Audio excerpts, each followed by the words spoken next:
Paulo vai falar ao povo hebreu no capítulo 10 as coisas que aconteceram no momento em que os judeus ali, as pessoas se converteram.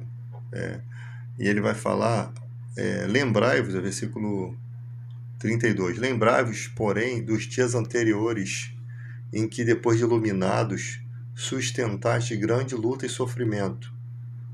Ora, expostos como um espetáculo, tanto de opróbrio quanto de tribulações, ora, tornando-os coparticipantes com aqueles que desse modo foram tratados.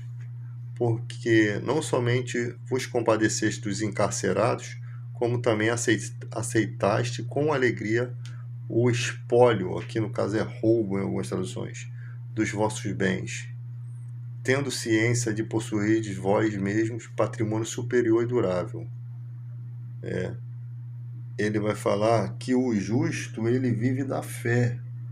Ele vai falar aqui desses roubos, e no versículo 38 ele fala, mas o justo viverá da fé, e se ele recuar, a minha alma não tem prazer nele. Tá? Versículo 38. Então, primeiro ele começa nesse trecho de Hebreus falando de quem pecar, quem andar em pecado voluntariamente, vai ser julgado por Deus. E aí ele começa a dizer que pela lei de Moisés, pela boca de 2 ou 3 testemunhas, a pessoa era morta. Né? Então, uma acusação, a pessoa era morta pela lei. Aí ele fala, como que você acha que Deus vai julgar aquele que fez agravo a Jesus ou ao Espírito da Graça? Aquela pessoa que recebeu ali a palavra, recebeu a iluminação, e ali ela vai e começa a pecar, começa a andar na vida errada da forma que quiser. Aí ele fala, horrível coisa é cair nas mãos do Deus vivo, no versículo 31.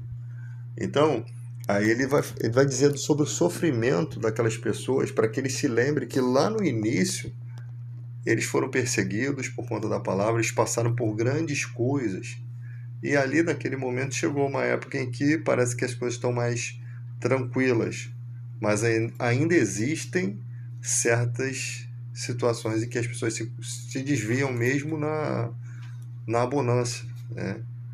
Então eles têm que se lembrar dos momentos de dificuldade. Foram roubados, né? Tiveram seus bens tomados, saqueados, foram mortos, agredidos, e um monte de coisas aconteceram. E aí chega um ponto que aquilo cessa e começa uma época de tranquilidade. Mas nessa época de tranquilidade muita gente começa também a se desviar. E ali ele está trazendo essa informação para que se mantenha na fé, naquela mesma confiança. Porque as pessoas pensam que fé é só aquele momento em que você ora e você acredita. Não. Isso a fé ela é um conjunto de elementos que faz com que você realmente esteja com a confiança diante de Deus. A sua vida tem que estar toda ela disponível nessa fé. Não adianta a pessoa estar vivendo no erro aí e achando que quando ora Deus vai olhar para ela e vai resolver. Isso não é fé. É buscar a Deus somente quando é preciso, quando é necessário.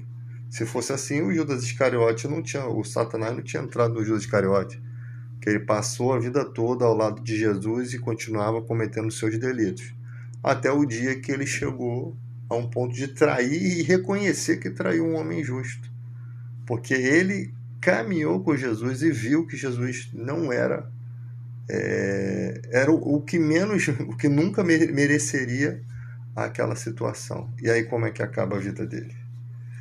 Então se fosse ele, então vou usar a fé que Jesus me ensinou sobre a fé, que remove montanhas, que queima ali a sarça, e se eu tiver fé e não duvidar, vai acontecer. Ele poderia ter alegado isso, mas se sabe que fé caminha junto com as obras, caminha junto com a confiança em Deus, caminha junto com a obediência. Tem muita gente que se engana. Eu sou uma pessoa de muita fé. Mostra as suas obras. Pelas suas obras, o caráter das suas obras vai demonstrar a sua fé. Não importa a quantidade de orações que você faz. E Jesus ele foi bem claro quando a pessoa age de hipocrisia, né? Os fariseus eram os que mais oravam, gostavam de orar em pé, nas praças, para serem vistos, mas as suas orações não passavam do teto da igreja, do templo, não subia, porque eram orações com intuito, né, de mostrar espiritualidade. Essas orações não têm nenhum valor, não existe valor nenhum naquilo. Deus ele não é um ser tolo que não entende sobre sinceridade. Eu acho que o ser humano ele é muito infantil em achar, não se avaliar, né? Achar que Deus pode ser enganado pelas suas palavras medíocres, como se estivesse ali escondendo. Tem gente que faz tudo de errado e depois ainda fica com aquele sentimento de autocompadecimento para ver se aquilo agrada a Deus, e Deus olha assim, não responde a oração. Não adianta, porque aquele sentimento é falso, não é um desejo de arrependimento. Vai fazer novamente a mesma coisa. Se tiver a oportunidade de fazer de novo, vai fazer de novo. Agora, a pessoa que é sincera e, sou pecador, bate no peito e sofre e busca a mudança, essa pessoa alcança a misericórdia. Se não tiver um verdadeiro arrependimento, se Deus olhar e não ver sinceridade daquilo, não adianta. A pessoa, aí Jesus fala, esse daí já tem um galardão. Que galardão? A hipocrisia. Ele se alimenta da própria hipocrisia. A pessoa se alimenta daquilo sem valor. Imagina você acreditar que as suas orações estão tendo algum valor para Deus, enquanto aquilo ali é só perda de tempo e cansaço. Porque vai chegar um ponto que a pessoa não tem moderação, a pessoa vai jejuar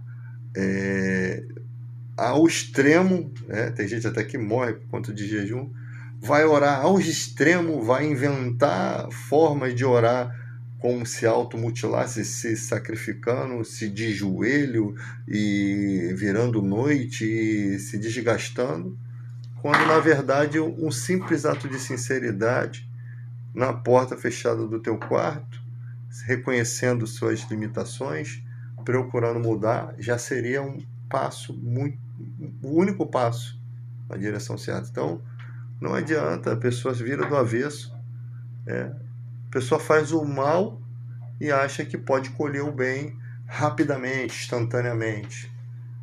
Tem gente que aqui fora reclama disso. O cara fez isso, fez aquilo outro e Deus perdoou. Será que Deus permitiu que se chegasse ao arrependimento?